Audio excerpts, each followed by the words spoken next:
Olá pessoal, sejam bem-vindos, é um prazer estar aqui com vocês. Nesse bate-papo de hoje eu vou falar sobre assuntos do livro Seja a Pessoa Certa no Lugar Certo. Vou responder perguntas. Eu vi que nós temos aqui uma série de perguntas que o pessoal fez previamente. Então a Inglise, que eu não sei o nome, o Rodolfo Lucas, a Marion Consultoria, a Bruna Ribeiro, a Samira Honória, e assim outros, a Mariana Ribeiro e assim outros mais. E aí, gente, quem tiver perguntas, vai escrevendo. Vocês viram que eu não tirei a caixinha de manifestações aí.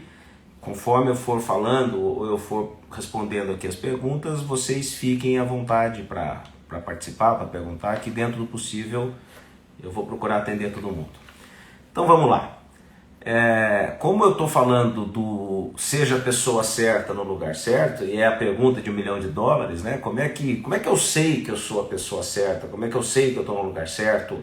Ou se eu estou completamente perdido e não sei por onde começar. Então, obviamente, é uma questão absolutamente ampla e eu vou tentar resumir alguns conceitos importantes que, obviamente, não vão esgotar o assunto, mas vão dar uma ideia para muitos de vocês aí sobre a melhor abordagem para esse tema. Então, vamos lá.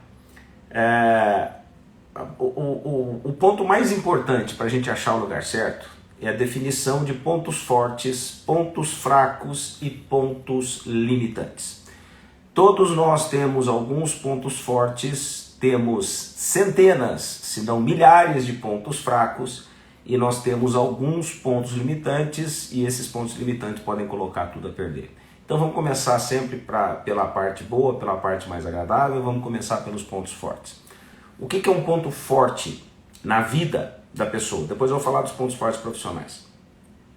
Ponto forte é tudo aquilo que eu faço bem feito, com pouco esforço, e os resultados quase sempre são bons. Então vamos de novo. O que é um ponto forte seu? É aquilo que você faz bem feito, há muitos anos normalmente, desde que você era criança, você é elogiado por aquilo. Com pouco esforço, ou seja, você não precisa fazer quase nada, porque aquilo sai bem e sai naturalmente, e os resultados quase sempre são bons. Então vamos lá, vamos dar alguns exemplos fáceis aqui. Tem gente que o principal ponto forte é ser engraçado. Então, seja engenheiro, é dentista, é médico, é advogado, é eletricista, mas todo mundo elogia o bom humor. Então, como é que isso pode interferir? Primeiro, isso é um ponto forte? Claro que é. Você ser engraçado pode servir para fazer show, pode servir para ser comediante, mas também pode servir para você usar isso ao seu favor. Se, por exemplo, você é um vendedor e é muito engraçado, tem muito jogo de cintura, as pessoas gostam de você no dia a dia, as pessoas gostam da sua companhia, te chamam para bater papo toda hora, essa simpatia que tem a ver com bom humor é um ponto forte. Se você trabalha, por exemplo, outro ponto que não tem nada a ver com, por exemplo, ser engraçado, mas você é extremamente detalhista, meticuloso, organizado, centrado, a ponto de ser tido como chato. Muita gente chama a pessoa muito organizada, muito meticulosa, muito certinha de chata. Na verdade, ser organizado, ser meticuloso é um tremendo de um ponto forte. Desde que você, depois eu vou falar aqui, que você use isso no lugar certo. Então, ser organizado é saber conseguir trabalhar com alta qualidade, ser crítico e perceber quando tiver alguma coisa errada. Então, tudo isso tem a ver com um ponto forte de ser muito organizado. Vamos pegar outro exemplo. A pessoa é extremamente inteligente, é rápida de raciocínio, pesca as coisas rapidissimamente, entende o que o outro está pensando sem outro abrir a boca. É óbvio que isso é um ponto forte. E isso vai ser usado como? De novo, em vários aspectos da sua carreira. Então esse jogo de cintura, essa rapidez de raciocínio, serve para praticamente qualquer profissão, desde que você consiga usar isso a maior parte do tempo.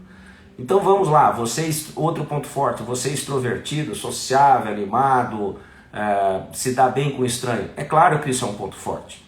Vamos pegar o contrário, você é uma pessoa reservada, introvertida, mais fechadona, mas em compensação presta muita atenção, é muito perceptivo, entende o que está rolando nos bastidores, é muito analítico. É óbvio que nesse caso a introversão, é o outro lado da moeda, é um ponto forte.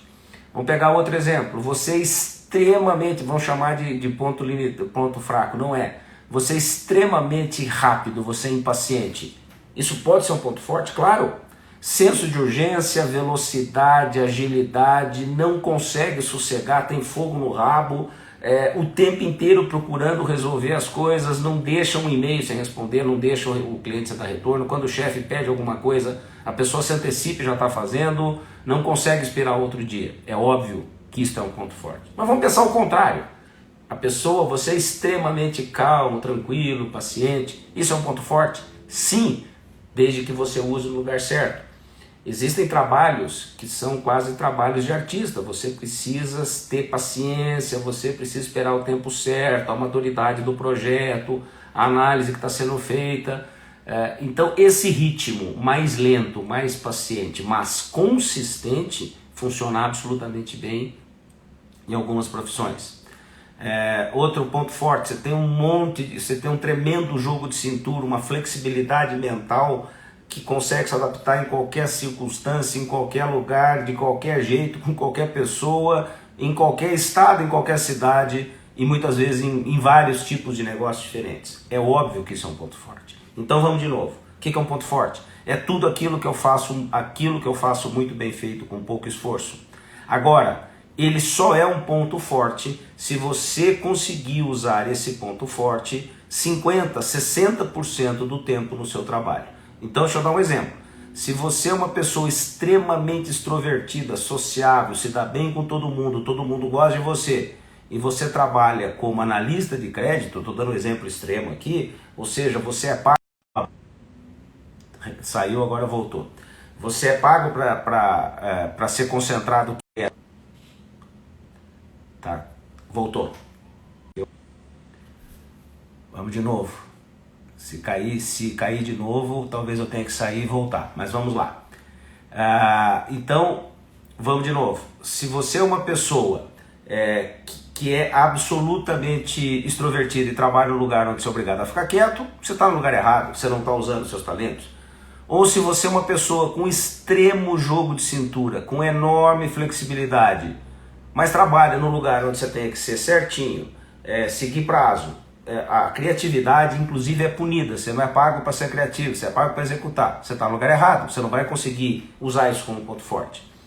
Se você é uma pessoa dominante, exigente, mandona, direta, curta, grossa, franca, e é pago, o seu trabalho é para lidar com o público, para ser bonzinho, para ser gentil, para ser obediente, para não gerar conflito, muito pelo contrário, você está no lugar errado. E assim por diante.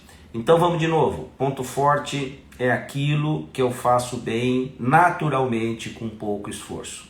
Atenção, nós, gente normal, temos poucos pontos fortes, 2, 3 pontos fortes. E o grande segredo para você ter uma vida, uma carreira, uma profissão, um emprego, um trabalho, seja lá o que for, bem sucedido, é você conseguir usar os seus pontos fortes 60% do tempo, 70% do tempo. Vamos lá, vamos pegar o contrário agora. O que são os pontos fracos? Pontos fracos são aquelas carreiras, aquelas coisas, aquelas profissões ou aquelas habilidades ou atividades que você odeia, você não gosta, você tem dificuldade e mesmo quando você se esforça o resultado é muito ruim. Deixa eu dar um exemplo, pessoal. Eu sou engenheiro, eu passei numa universidade federal, eu nunca repeti nenhuma matéria, mas eu sou engenheiro agrônomo. E todas as matérias que tinham a ver com engenharia, com física, com química ou com cálculo, eu sofria que nem um cachorro. Era um tormento para eu conseguir fazer isso daí. Para vocês terem uma ideia, eu passava a noite inteira estudando e fui fazer uma prova de estatística, eu lembro direitinho, no segundo ano da faculdade. Eu tirei 5 na prova, passei raspando. O professor desconfiou que a turma estava colando, eu era muito bunda mole, eu não colei. Ele desconfiou que a turma colou e ele refez a prova, eu tirei 3 na mesma prova, ele veio falar, tá vendo, você colou? Eu falei, professor, eu sou tão burro, eu tenho tanta dificuldade, que se o senhor fizer a prova de novo, mais uma vez, eu tiro 1. Eu juro que eu não colei. Depois eu fiquei amigo dele, ele descobriu que era verdade mesmo. Eu sofro muito quando eu tenho que fazer cálculo complexo. Ou seja, mesmo sendo engenheiro, Eu não posso usar essa parte porque eu não tenho, além de não ter talento, eu tenho aversão, eu tenho dificuldade em trabalhar com cálculo complexo. Outro ponto fraco, eu odeio sangue, eu não gosto de hospital, eu não gosto nem de fazer visita, eu me sinto mal. Como é que eu faria medicina, ou eu faria odontologia, ou qualquer coisa relacionada à parte de saúde? Muito pouco provável. E assim, eu sou desorientado, eu me perco em qualquer lugar. Ponto fraco. Eu jamais conseguiria ser um piloto, um arquiteto, um navegador, ou nada que eu tivesse que usar raciocínio espacial para me localizar. Então, vou explicar de novo. O ponto fraco é aquilo que eu não gosto, que eu não levo jeito, que eu não tenho talento, aliás, que eu odeio. E mesmo quando eu sou obrigado a fazer, o resultado costuma ser ruim. Moral da história, é uma perda de tempo gigantesca tentar trabalhar ou corrigir pontos fracos. Atenção, tem muita gente que está com nó na cabeça, vamos dar o fechamento para a trilogia. Ponto forte, aquilo que eu faço bem com talento, ponto fraco, aquilo que eu vou muito mal, e ponto limitante. Ponto limitante é um ponto fraco que está me atrapalhando. A maioria dos pontos fracos não atrapalha em nada. Por exemplo, eu ser ruim em cálculo não atrapalha nada o que eu estou fazendo aqui, o meu trabalho. Ou eu ser desorientado, eu me perder com facilidade, ou o GPS, isso não interfere em nada no meu trabalho. Eu não gostar de sangue, eu não gostar de hospital, isso não interfere em absolutamente nada no meu trabalho. Eu podia citar aqui 100, 150, 200 pontos fracos. E ponto fraco é algo que não interfere na qualidade ou no dia a dia do seu trabalho. Ou seja, pontos fracos devem ser deixados de lado. O que é um ponto limitante? Ponto limitante é um ponto à sua carreira. Se está atrapalhando a sua carreira, sinalzinho vermelho, é um sininho tocando. Você é absolutamente, eu conto essa história em treinamento, eu conheci uma gerente absolutamente brilhante, agressiva, fechadora de venda, inteligente e que estava sendo demitida pela 4ª vez em 5 anos. Eu acabei conhecendo essa pessoa, no desligamento dela eu fui conversar depois que ela saiu e perguntei, mas o que houve, fulano? Você é tão brilhante, tão inteligente, tão fechadora de negócio, o que está acontecendo? Ela falou, eu morro de vergonha de contar, mas eu sou extremamente desorganizada. E a última que eu aprontei foi que eu ganhei o prêmio da vendedora do ano, o diretor marcou uma live para bater um papo comigo, para me elogiar, eu esqueci, eu não anotei, eu esqueci da live.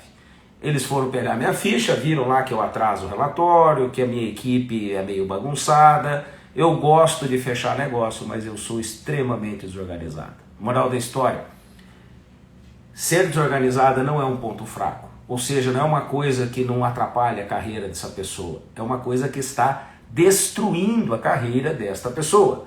Se você tem um ponto limitante, você precisa imediatamente consertar esse ponto limitante. Porque senão imagine que você é uma bola de chumbo, literalmente é uma bola de chumbo. Se você não cortar essa bola, ela vai te levar para o fundo. Vejam, se nesse caso, então ser desorganizado normalmente é um tremendo ponto fraco se você trabalha em algo que precise de alguma disciplina. Você, por exemplo, ser uma pessoa dominante, firme, decidida, mas ser grosseira, estúpida, isso acaba sendo um ponto limitante. Se você é uma pessoa a ponto de fazer papel às vezes de bobo, isso é um ponto limitante. Então, tão importante, pessoal, quanto cada um de vocês, conhecerem bem os pontos fortes e, claro, darem foco nos pontos fortes, investirem nos pontos fortes, passar de nota 7 para nota 9, passar de nota 8 para nota 9, passar de nota 9 para nota 10, investir no ponto forte. O segredo é não deixar que o ponto limitante atrapalhe a sua vida. Então eu demorei um pouco mais nessa abordagem porque isso é o fundamental, isso é o mais importante. Eu vejo muita gente talentosa que não consegue usar os pontos fortes. Eu vejo muita gente procurando melhorar tanto ponto fraco, tantos pontos fracos, que esquecem de avaliar os pontos fortes, ou pior, pega um ponto fraco para consertar e esquece do ponto limitante. Então, de novo, invista nos pontos fortes e controle, conserte, atenue os pontos limitantes. Se você passar de nota 2 para nota 5, como no caso dessa moça, era 0 em organização, e passar para nota 4, você neutraliza o ponto limitante. Quando você neutraliza o ponto limitante, o ponto forte aparece, o ponto forte brilha e é ali que você vai ter resultados. Ok? Então vamos para as perguntas. Essa é a abordagem mais importante. Isso aqui vai estar nos stories, vai estar gravado lá para quem quiser assistir. E isso vale a pena até porque é o contraponto inicial. O Inglis aqui pergunta, né? Qual é a técnica para a pessoa que é dominante, porém, como ponto limitante, falta de tato? O que o Inglis está querendo dizer aqui é o seguinte: deve ser uma pessoa, no caso, eu não tenho nenhum orgulho de dizer isso, eu sou dominante, eu tenho alta dominância, eu sou mandão, eu sou direto, eu sou franco, eu sou curto, grosso, objetivo, e isso é bom, isso é ponto forte. Só que, se essa firmeza, essa franqueza, essa clareza, essa objetividade toda virar estupidez, grosseria, cavalice, e você atropelar ou tratar mal as pessoas, ou parecer arrogante, ou parecer prepotente, o ponto forte vira ponto limitante. É a sombra, né? É o lado oposto. Então, Inglis, a minha sugestão é, se você tem como característica estrutural alta dominância, é um dom, isso é um talento, isso é um ponto forte, isso pode e deve ser bem aproveitado. A única coisa importante, o razoável, o contraponto ou a sombra, ou a parte ruim, essa parte da grosseria, essa parte da falta de tato, ela precisa ser controlada. Uma pessoa dominante dificilmente vai ser uma pessoa gentil, amável e delicada, mas ela não precisa ser grosseira. Então essa é a primeira parte da pergunta. Deixa eu aproveitar, tem uma pergunta do Gilvan Rossi aqui. Eduardo, o que você acha de trabalhar com propósito? Veja, o propósito, Gilvan, tem a ver com os motivadores. É outra coisa que é uma coisa diferente. Eu estou falando mais sobre personalidade, mas os motivadores também fazem parte. Vamos tentar resumir isso aqui. A gente tem 5 moedas de troca, os 5 grandes motivadores profissionais. Os motivadores, a gente acorda para trabalhar por 5 motivos: dinheiro, segurança ou estabilidade, terceiro, conhecimento ou aprovação, socialização ou propósito. Vamos de novo: dinheiro, segurança, estabilidade, terceiro motivador, aprendizado, uma empresa, um lugar que você aprenda bastante. O quarto motivador, aprovação social, reconhecimento, um lugar que você tenha chance de ser promovido, de crescer. E o quinto, autorrealização ou o conceito de propósito, fazer aquilo que gosta, que ama e que tem prazer. Existe uma fórmula mental, Gilvan, cada um de nós, eu tenho uma fórmula, você tem uma fórmula, o João tem outra fórmula, cada um que está nos ouvindo aí tem uma hierarquia motivacional diferente. De novo, o segredo é descobrir qual é essa hierarquia. Existem pessoas que têm o motivador dinheiro como mais forte, não tem problema nenhum, a pessoa gosta de ganhar dinheiro, o que mais a motiva para acordar e trabalhar é a grana, bufunfa, comissão. Ela deve trabalhar com algo que a faça efetivamente ganhar mais do que a média do mercado, mesmo correndo risco. Quem tem a segurança e estabilidade como motivador, vai ter que procurar um emprego muito mais estável e que normalmente paga menos. Ela dá a segurança, esse emprego dá estabilidade, dá essa condição, mas normalmente não paga por comissão, não tem 14º, não tem chance de variável. É a sua motivação? Siga em frente. Trabalhe para manter a segurança. Não está errado. Terceiro motivador é aprendizado. Tem gente que literalmente gosta como se fosse de arrumar um emprego, um trabalho, como se fosse uma escola. Então tem gente que ganha pouco, não tem segurança nenhuma, mas adora aquela empresa porque ela é tida como uma universidade, aprende bastante, depois sai e vai fazer outra coisa. O quarto motivador é reconhecimento. Tem gente que gosta ou prefere, tem mais afeição ou necessidade do cargo ou segurança. De novo, não tem problema absolutamente nenhum. Se você gosta e quer ser reconhecido, procure um trabalho, ou um emprego, ou uma função, ou uma estratégia que te permita ser feliz, obtendo reconhecimento. E o quinto motivador, e aí na sua área, né, o propósito, é você fazer aquilo que você ama, aquilo que você adora, mesmo ganhando menos, tendo menos segurança, menos estabilidade, menos reconhecimento. Pessoal, experiência prática de vida. Essa é o último degrau da escala motivacional. É muito raro uma pessoa muito jovem ter o propósito, a autorrealização como motivador principal. Só tem que tomar cuidado para esse motivador principal não virar uma ilusão, porque a pessoa diz que quer trabalhar no que gosta, mas não se esforça para seguir ou para ter carreira. A gente trabalha em coisa chata, em coisa insuportável, com cliente chato, com chefe invejoso, numa empresa pequena e ruim, em outro motivador, no propósito, fazer o que eu gosto, eu vou ter que pagar um preço, eu vou ter que passar por uma escala longa para lá, depois de 10, 15, 20 anos de carreira, normalmente eu poder escolher trabalhar em algo que me sacie, que seja um propósito de vida. Eu não estou sendo negativo, eu estou sendo realista com vocês. Passaram algumas perguntas aqui, eu não consigo ler todas, mas vamos mandar a Adélia aqui. Eduardo, eu sou muito detalhista, é errado cobrar das pessoas o máximo daquilo que elas vão realizar? Não, Adélia, não está errado, mas você tem que cuidar para o seu ponto forte não virar um ponto limitante. As pessoas detalhistas são organizadas, meticulosas, regradas, formais, às vezes o bom é inimigo do ótimo, quer fazer as coisas de forma tão perfeita que acaba travando. E se você for chefe, ainda pior. Uma pessoa muito detalhista, ela pode ter um contrato com 5 páginas e ela grudar na primeira linha e não tiver do jeito que ela quer, ela para tudo. E aí vai ter dificuldade de delegar, porque é centralizadora, vai ter dificuldade de mostrar para as pessoas como fazer. Então a minha dica, Adélia, para você e para qualquer pessoa que seja muito dom, isso é um talento, não transforme em maldição. As pessoas não vão fazer igualzinho você faria, as pessoas não vão ter o mesmo roteiro que você segue, mas as pessoas provavelmente vão fazer um trabalho de dica, ok? Silmara Ferraz, pessoal, eu tô respondendo aqui conforme eu consigo ler, tá? A Silmara trabalha no que gosta, porém é difícil adaptar e entender o que cada um entender que cada um tem seu tempo. Sim, as pessoas são diferentes, as personalidades são diferentes, os pontos fortes são diferentes, os pontos limitantes são diferentes. Você imagina, Silmara, você colocar aí na mesma sala 20 ou 30 pessoas, são 30 personalidades diferentes, com pontos fortes diferentes e com pontos limitantes diferentes. O grande segredo dessa história está na liderança. Não vou falar, não é o assunto dessa live, provavelmente vai ser de outra, mas o grande segredo é a liderança. Quer dizer, como é que o chefe consegue juntar esse monte de gente diferente, inclusive com motivadores diferentes. Um é dinheiro, outro é autorrealização, o outro é aprendizado e assim por diante, e conseguir fazer essa tropa andar. Então o segredo, em grande parte da alta performance, está na capacidade, na qualidade do líder. Vamos à próxima pergunta aqui.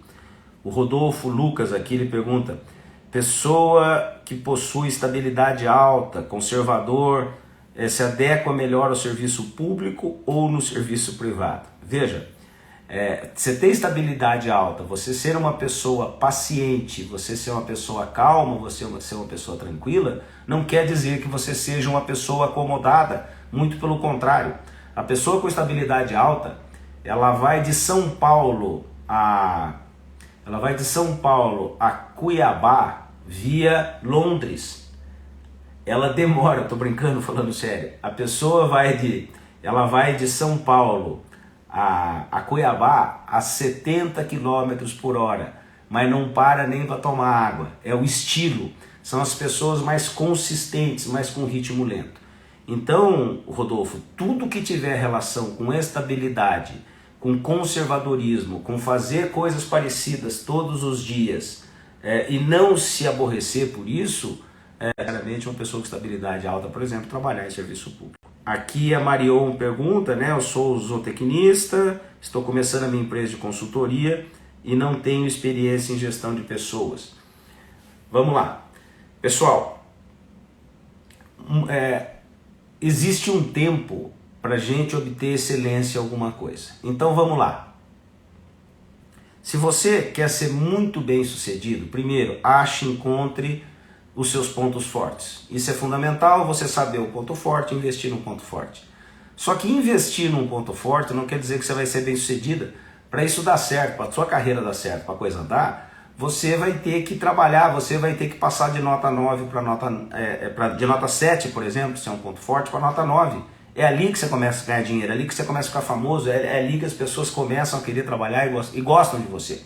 Então existe um caminho para isso.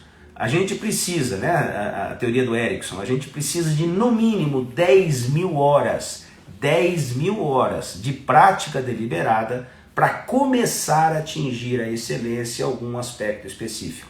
Por exemplo, o cara, para ser um bom violinista, ele precisa no mínimo de 10.000 horas. A pessoa, para ser um bom cirurgião, ele precisa de no mínimo 10.000 horas. A pessoa, para trabalhar com recursos humanos ou para fazer entrevista, ela começa a ficar craque depois de 10.000 horas. Para ser um bom encanador, para ser um bom eletricista, para ser um bom técnico de raio-x ou de análise de imagem, você precisa de no mínimo 10.000 horas de prática deliberada. O que significa prática deliberada? Não são 10.000 horas de experiência. Prática deliberada é aquilo que você enxerga, analisa, entende onde acertou, presta atenção onde errou e corrige. 10.000 horas, pessoal, significa 4 horas por dia. Se você gastar 4 horas ou investir 4 horas por dia, você vai começar a obter. Se você usar 4 horas por dia de prática deliberada para melhorar aquilo que você já é bom, você vai demorar de 5 a 7 anos. Então aqui, Marion, a minha sugestão é, se você tem isso como ponto forte, tenha paciência, mas principalmente faça a prática deliberada. A Joana Mafra está dizendo aqui, às vezes eu sou muito proativa para certas atividades que... O que ela está dizendo é que ela é tão impaciente, ela é tão acelerada, e eu também sou assim, que quando a gente vê uma pessoa lenta, por exemplo, eu vou contar uma piadinha aqui, vocês não fiquem bravos comigo, né? Eu sou uma pessoa extremamente impaciente, tá, Joana? Acelerado, impulsivo, eu sou daqueles com fogo no rabo. Então, quem é muito impaciente, muito acelerado, muito proativo e tem senso de urgência, fica absolutamente alucinado quando tem que esperar alguém. Só que esse outro alguém tem o timing, tem o tempo dele. Então, onde é que eu sofro muito, e você provavelmente também? Imagina um lugar que você não tem controle. E no buffet, tem uma pessoa que tem aquele ritmo lento e ela vai na salada, buffet livre, ela pega meia alface, ela pega uma rodela de azeitona, ela pega meia colher de arroz e ainda divide. Dá vontade de afogar essa pessoa no feijão. Mas nós, impacientes, também somos gente bem educada, a gente não fura fila e não afoga ninguém no feijão. Mas tem que tomar cuidado, porque o ritmo das pessoas é diferente do ritmo do impaciente. O impaciente usa um óculos, um filtro mental que a gente chama de viés cognitivo, que faz com que tudo em volta pareça lento, pareça lerdo, pareça devagar, e a gente tem vontade de desganar. Mas isso não é real, é uma percepção distorcida da realidade. Por isso a minha dica tem que tomar cuidado com o timing das pessoas. Dentro do possível, respeite isso aí. A outra pergunta aqui, a Bruna Ribeiro, ela pergunta, eu gostaria de saber como você descobriu que queria trabalhar com pessoas, empresas e negócios, especialmente com pessoas. Não vi nenhum vídeo seu falando sobre isso, eu comentar aqui para vocês. Na verdade, como eu disse, eu sou engenheiro agrônomo, meu primeiro emprego fui trabalhar numa multinacional. Nessa empresa eu fui promovido 4 vezes e todas as vezes, praticamente 3 vezes por semana, eu ouvia de cada um dos meus chefes em cada vez, né? Calma, rapaz, você é muito acelerado, calma, rapaz, você é muito impaciente, calma, rapaz, você é muito dominante, agressivo, mandão, bravo, você assusta os clientes. Mas por que você está me promovendo? Eu perguntava. Porque você bate meta, porque você faz bem feito. E nessa eu fiquei durante 5 anos ouvindo isso, que eu era muito bom para fechar negócio, que eu era muito objetivo, que eu falava bem em público, mas que eu atropelava as pessoas, que eu era muito franco, na verdade eu era grosso mesmo. Nessa época eu cheguei à seguinte conclusão: eu não tenho perfil, isso eu descobri há 30 anos atrás, que eu não tinha perfil para ser executivo. Eu não tenho paciência, eu não tenho lá muito jogo de cintura, eu gosto das coisas diretas, curtas e grossas. E aí as pessoas diziam, não existe trabalho assim, não existe emprego assim. E eu lembro, eu tinha 26 anos, eu disse o seguinte, se não tem eu vou inventar um, eu vou criar. Eu vou ser pago para ser o super sincero, para ser o sujeito rápido, franco, direto, que acha rapidamente os problemas e ajuda as pessoas a consertá-los. Pretensão ou não, foi o que eu fiz, né? O meu estilo não agrada a todo mundo, aliás, eu acho que não agrada a maioria, mas é eficiente. Então, eu tenho que ter a sabedoria, a inteligência e o bom senso de saber, Bruna, que eu não vou dar certo em todos os lugares, com todas as pessoas, em todas as empresas. Em compensação, as empresas, ou os donos de empresa, ou os diretores, ou as pessoas que quiserem alguém muito mais direto, curto, grosso, objetivo, e que às vezes passa do ponto na sinceridade e na franqueza, eu acabo me dando bem. Tanto que tem empresas que eu fiquei dando consultoria por 18 anos, outras 15 anos, outras 10 anos e assim por diante. Então, o meu caminho para trabalhar com gestão de pessoas, Bruna, não foi o caminho do relacionamento, do amor às pessoas, do abraçar a árvore, de ser uma pessoa gentil e delicada, porque eu não sou gentil e delicado. Eu sou dominante, eu sou impaciente, eu sou rápido.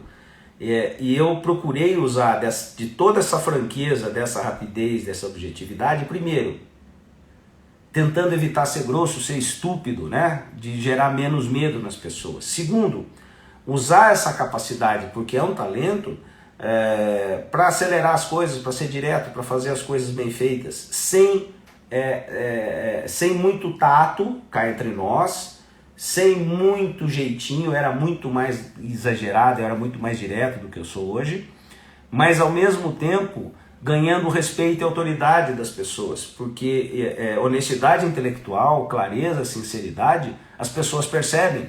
Então, mesmo que você tenha uma personalidade extrema, como é meu caso, as pessoas percebem quando a gente é bem intencionado e quando a gente é mal intencionado. Se junto com o talento você tiver boas intenções e esse talento e essas boas intenções começarem a gerar resultado, o que vai acontecer é que você vai ser contratado com mais frequência. É isso, vem daí minha história.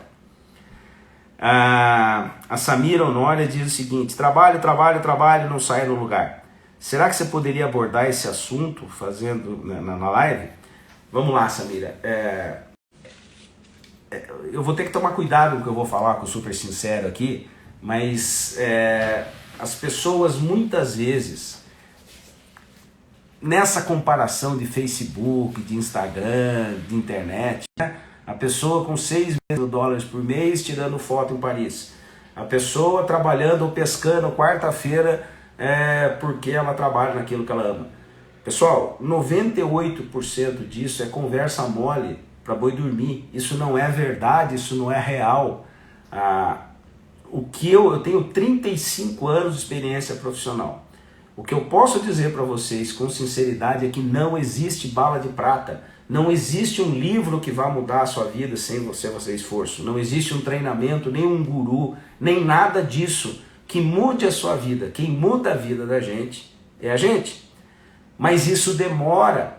Então, o trabalho para construir um castelo ou para construir uma casa, ele é vagaroso, é tijolo por tijolo. E o que parece, Samira, que você não sai do lugar, que muitas vezes o que parece estagnação, vira saltos. Então, um processo de evolução, como eu disse aqui, para obter excelência em qualquer coisa, ela demora de 5 a 7 anos. E as pessoas não têm paciência por mais de 6 meses, ou querem virar chefe, ou querem ganhar aumento, ou querem virar diretor, ou querem ter uma função ou um cargo que elas ainda não merecem, ou não têm o talento suficiente necessário para isso. Então, cuidado com essa conversa de guru, querendo dar informação, venda seu carro, me contrate que eu faço sua vida mudar. Isso não é verdade. Aliás, quem trabalha com mentoria e com coach, tome cuidado. Para você ser muito bom em alguma coisa, você demora 10 mil horas. Não é possível você contratar alguém com 6 meses, fez um curso aí, e às vezes à distância, e se autodenominar mentor. Mentoria, consultoria, conselho, terapia, eu não sou terapeuta, e eu não dou consultoria pessoal, que fique claro, eu não faço mentoria pessoal, eu só trabalho dentro de empresa, para vocês entenderem, então não estou falando a meu favor aqui. Para você poder ter a audácia de dizer que vai ajudar alguém, orientar alguém, você primeiro precisa ser muito bem sucedido naquilo que você faz e ter experiência naquilo que você faz. Eventualmente ajudar algumas pessoas, mas nunca mentoreou ninguém, ou seja, não tem a experiência necessária. E tem gente com 25 anos de idade se dizendo um mentor. Isso é irreal, isso não tem lógica, isso não tem consistência, isso não tem fundamento. E aí, Samir, eu queria dizer para você e para a Bruna aqui, para essas pessoas, uma frase que eu aprendi há muitos anos, eu nunca mais vou esquecer, inclusive está no meu primeiro livro. A frase é a seguinte: não se compare com outras pessoas, Como é que você se vai comparar com o Michael Jordan, ou com o Ronaldinho Gaúcho, ou com o Tandy que jogava tênis, ou que jogava vôlei, ou com o Guga que jogava tênis? Os caras são gênios. Ou você vai se comparar. Mas isso é um mesmo nas pessoas, e aqui eu preciso desabafar isso com vocês, porque eu acho chocante, é a pessoa ter um modelo irrealista. Então a frase que eu tenho para vocês é: não fique se comparando com outras pessoas, principalmente com pessoas que não têm nada a ver com seus pontos fortes.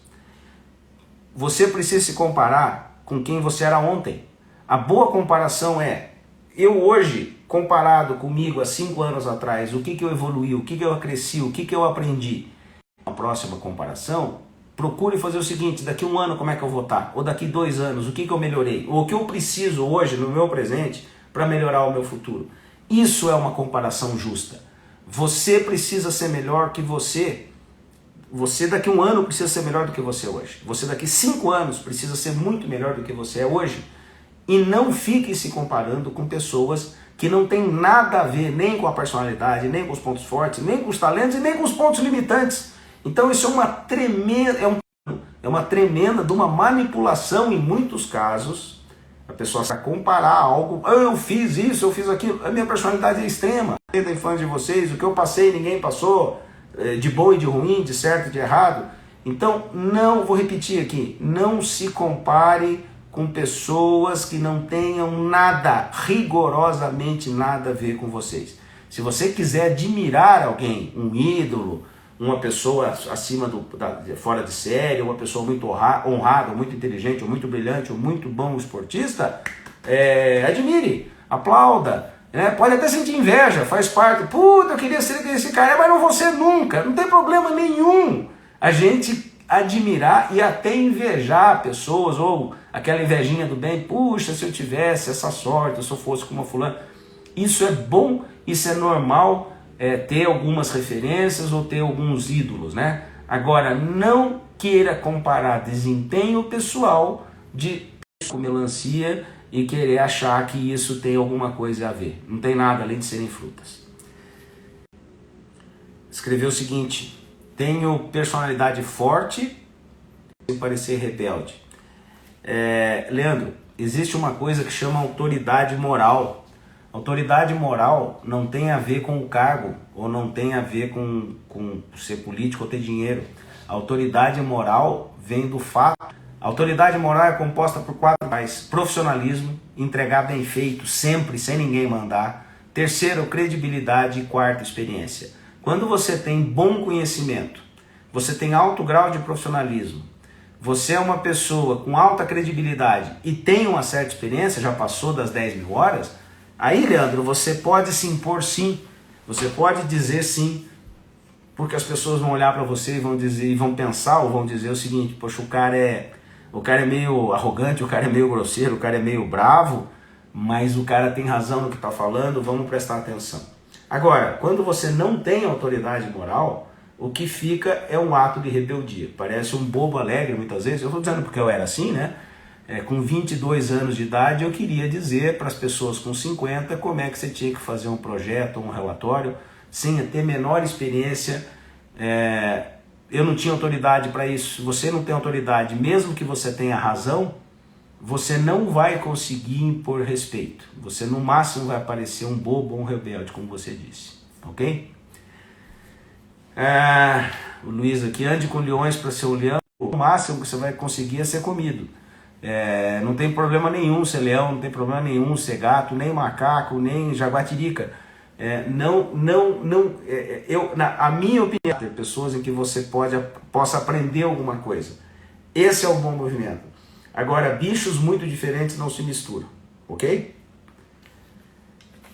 A Poli: para você o líder ideal obrigatoriamente é D alto não diz que é dominância alta. Existem 2 líderes: o líder nato, tá, Poli, que é o cara assim, com dominância alta, ele tem uma cognição acima da média. Esse é o líder nato. A pessoa meio que nasce assim, vai se ajustando, e com 15, 16, 17 anos já é visto como diferente, com 20, 25 já virou um líder.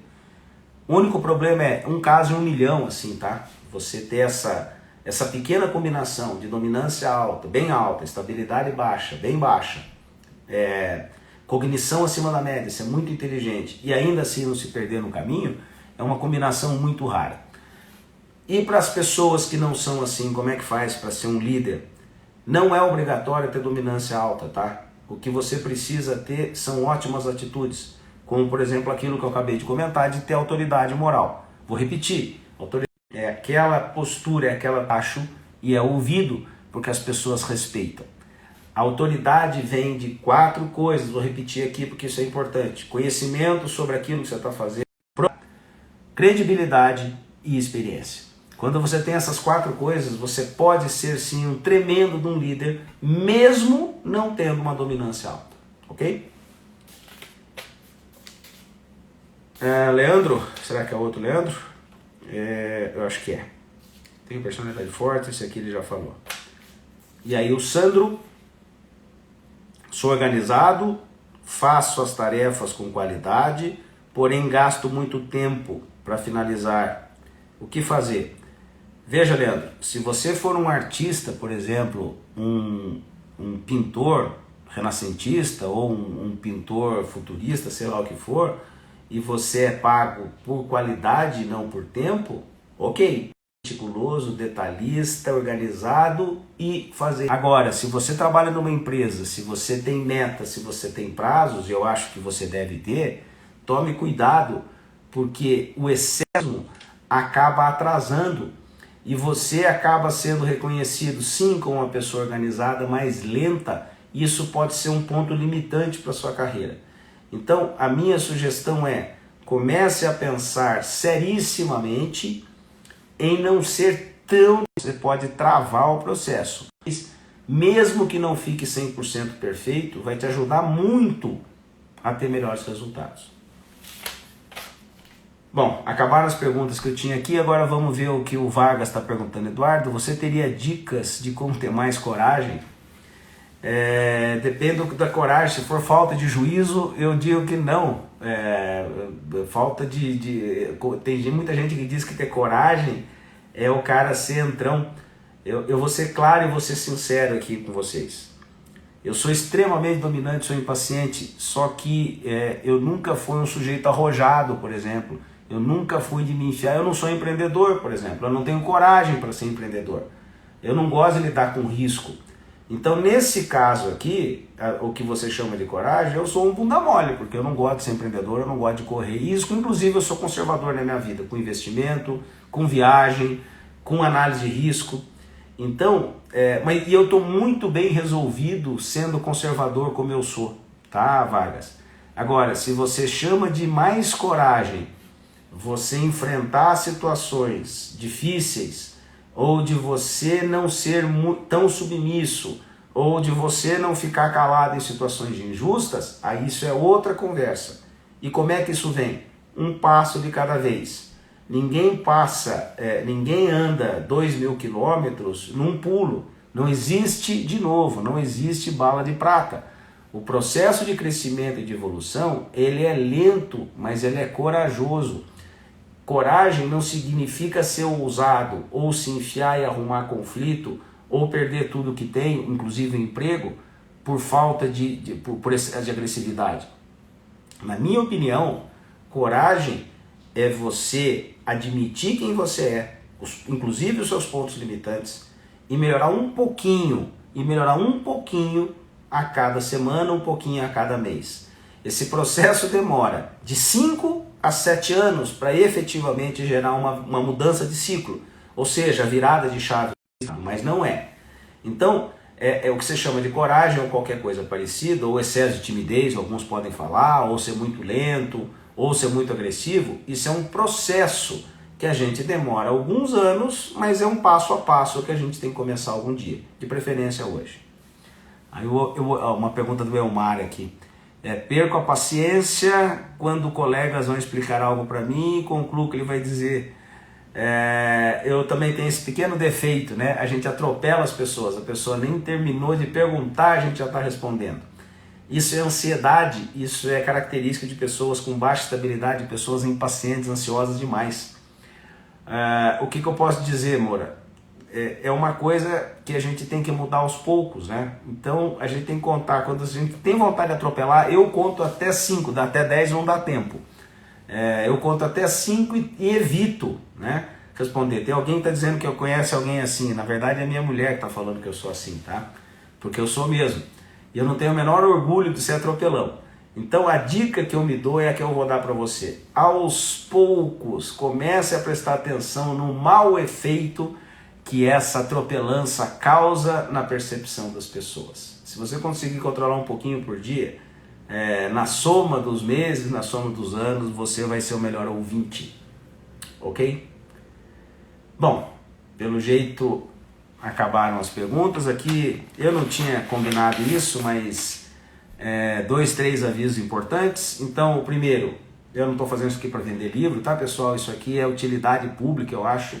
Se eu lesse isso aqui quando eu tinha com meus 20 e poucos anos, eu teria poupado muito retrabalho na minha vida. É um bom livro, acho que vale a pena ser lido.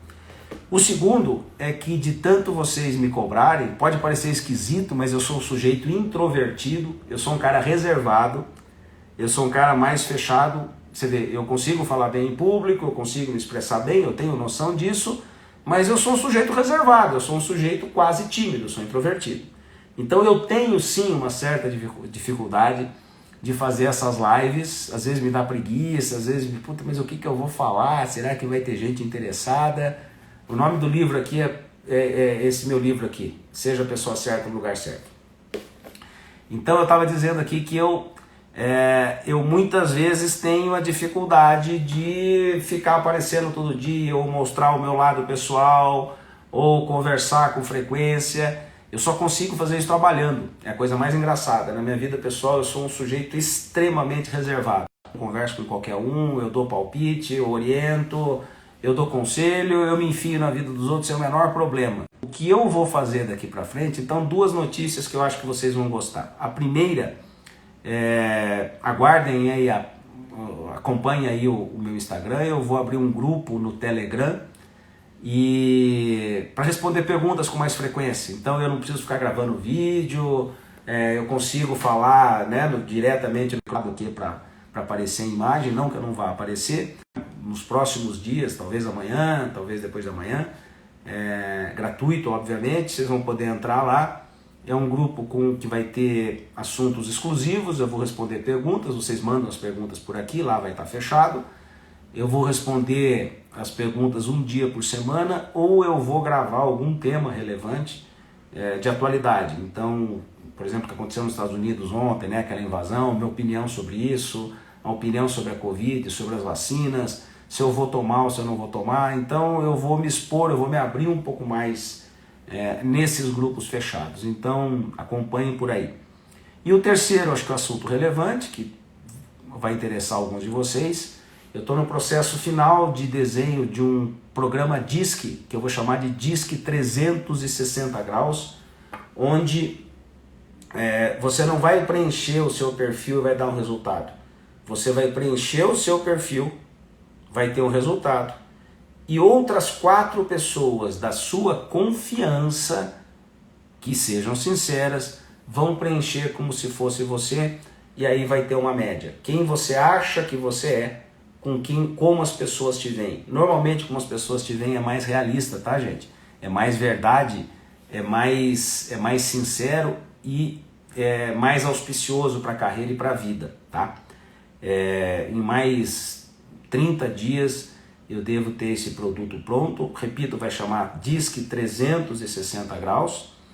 Nesse DISC 360 graus você vai preenche sozinho, vai ter o resultado, e junto com isso vocês vão ter um vídeo meu de mais ou menos 1 hora explicando o que significa cada um dos 4 Ds, né? A dominância, a influência, a estabilidade, a conformidade, qual o perfil ideal para determinadas funções.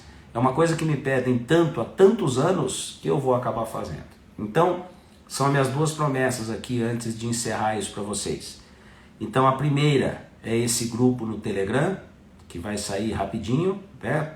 Repito, mantenham contato aqui no meu. Mais ou menos uns 30 dias eu vou lançar esse DISC 360 graus, que isso sim vai ser um baita produto, que vai ajudar muita gente de abobrinha, de encheção de linguiça, que muita gente perde tempo demasiado porque não se analisa, né? Quer que as outras pessoas fiquem analisando. Não precisa. O Rodolfo está perguntando quanto custa. Eu ainda não sei, mas não vai ser nada abusivo, não vai ser nada fora da realidade. Vai ser uma coisa bem razoável. Eu acho que vai ser útil para muita gente. Então, pessoal, muito obrigado pela audiência. Eu reluto bastante em ficar fazendo live, mas para falar a verdade, no fundo eu me divirto, né? De ver tanta interação, de ver perguntas. Eu adoro responder perguntas. A coisa que eu mais gosto na vida, os meus treinamentos, por exemplo, o que eu mais adoro é responder pergunta e o que eu mais odeio é falar. Por exemplo, quando eu vou dar palestra e eu falo 1 hora seguida, eu fico absolutamente, não é entediado, porque o pessoal gosta das palestras, falam que foi bom, mas eu fico frustradíssimo quando não abre-se, quando não tem possibilidade de a gente abrir para perguntas. E o que eu mais gosto é responder perguntas. Então, o que vocês fizeram aqui me motiva muito, né? Essa quantidade de interação, essa quantidade de perguntas, eu me sinto, do fundo do coração, eu me sinto feliz, eu fico absolutamente satisfeito de ter tanta interação. E eu acho que eu já recebi tanta coisa da vida, minha vida é tão boa, e é mesmo, não vou ficar contando detalhes aqui, não vou ficar de autoperoração. Eu acho que a minha vida é tão boa que eu já tenho uma experiência tal que eu posso contribuir com um monte de gente. Ok? Então é isso, pessoal. Muito obrigado pela audiência, obrigado pela presença, e teremos mais interações, teremos novidades aí bem interessantes nos próximos dias. Tchau para vocês. Obrigado. Valeu. Valeu lá, pessoal. Vou ligar, viu?